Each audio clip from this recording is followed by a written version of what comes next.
Bonjour, donc on se retrouve ici au laboratoire pour pouvoir passer aujourd'hui à la préparation de fossiles en deux étapes, des fossiles individuels sans bloc, mais aussi la préparation de fossiles sur bloc. Nous voici au laboratoire, donc on va procéder à la préparation de fossiles, donc c'est à la suite du dégagement et de la fouille. Donc on va avoir plusieurs petites étapes lors de cette préparation, soit la préparation de fossiles sur bloc, soit la préparation de nettoyage des fossiles qu'on peut dire individuels. Donc en principe, comme on l'a vu lors de la fouille, nous souvent on va prélever donc nos fossiles en les ayant intégrés dans un bloc de sable pour pouvoir justement les préparer en les laissant sur leur sédiment naturel. Mais ça c'est au choix du préparateur, car également on va pouvoir aussi complètement retirer le fossile du bloc de sable pour pouvoir le nettoyer et surtout le voir sous toutes ses facettes. Donc on va démarrer par la préparation de fossiles individuels, c'est-à-dire sans gang de sable autour. Donc on va prendre le fossile qui nous intéresse et s'équiper de ce petit grattoir, voilà l'outil principal de notre préparation aussi. On peut également utiliser l'outil de dentiste, voilà, pour plus de finesse et de précision. Donc la préparation des fossiles tout seul, ça va être assez simple. On va délicatement, gentiment venir gratter tout le sable qu'il va y avoir autour du fossile. Et on va faire un petit peu plus attention à l'ouverture du coquillage, donc le bord ici, qui est un peu plus fragile. Donc là, voilà, on dégrattera avec encore plus de finesse et de précaution, gentiment, pour retirer tout le sable qu'il y aura à l'intérieur. On va retirer le maximum de sable, utiliser aussi notre pinceau pour retirer les derniers petits grains.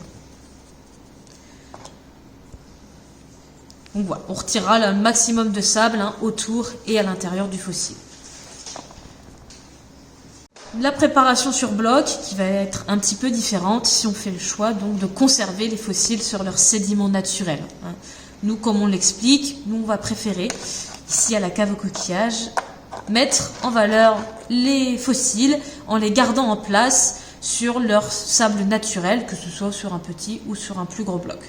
Donc la différence par rapport à la préparation sur fossiles seul, c'est que donc on va gratter suffisamment pour bien révéler et mettre en valeur les fossiles qu'on aura intégrés au préalable dans notre bloc, mais suffisamment pour qu'on voit bien les coquillages.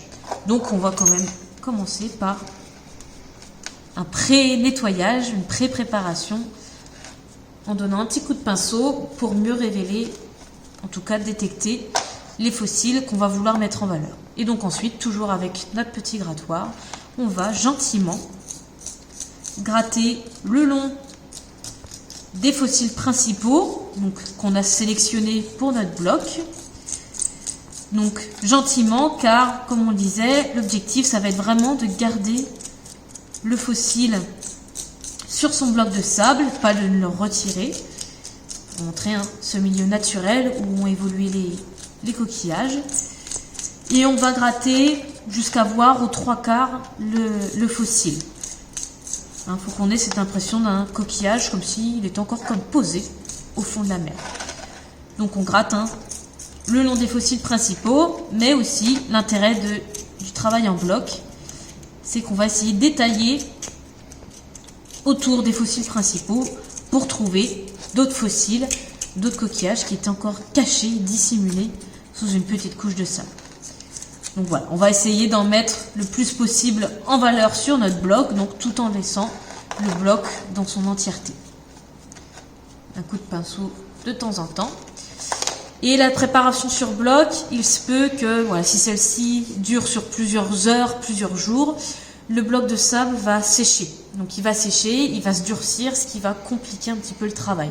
Donc là, du coup, pour se refaciliter ce travail-là, on va pouvoir réhumidifier notre bloc, donc à l'aide d'un pinceau, d'une brosse à dents et d'un petit peu d'eau.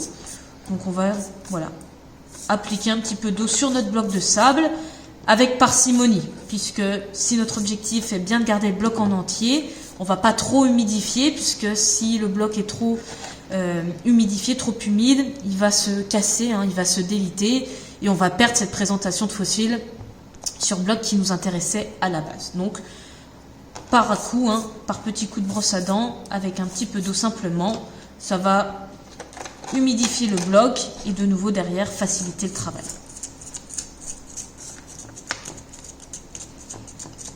Et donc ainsi pouvoir mettre en valeur le plus possible d'espèces différentes qui auront vécu ensemble en même temps sur un seul et même sédiment.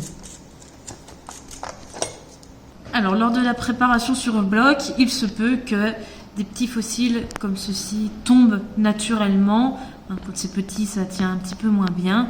Donc ce n'est pas grave, ça ultérieurement on pourra le nettoyer, le préparer de façon individuelle. Mais pour éviter ce genre d'incident, lors de votre préparation, vous pouvez maintenir, à l'aide de votre autre main, de votre pouce, vraiment maintenir votre bloc avec les fossiles principaux, voilà, pour s'assurer que ceux-ci ne bougent pas et qu'ils ne se détachent pas.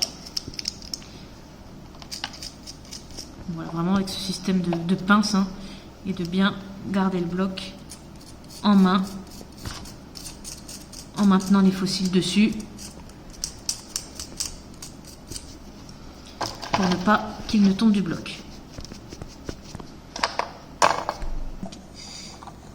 Et donc également pour éviter que les blocs ne se détachent, si vous sentez lors de la préparation que le fossile commence un petit peu à bouger, c'est là que va intervenir notre petit tube de colle.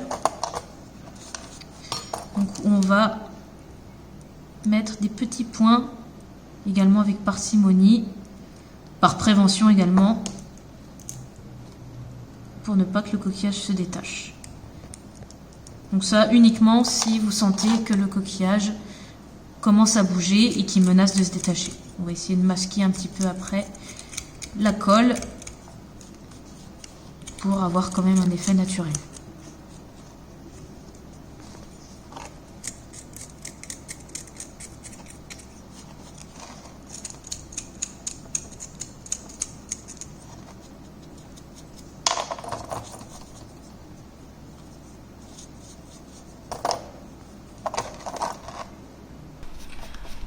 On arrive là à la fin de la préparation de notre bloc avec les fossiles en place, les plus petits à côté. Donc voilà le résultat final que ça peut rendre, même si certains coquillages ne sont que à l'état de fragments, de morceaux. Voilà, ça peut même malgré tout habiller le bloc et accompagner les fossiles principaux. Donc on va pouvoir passer à l'étape suivante pour encore mieux mettre en valeur, mieux révéler tous ces fossiles sur leur sable naturel.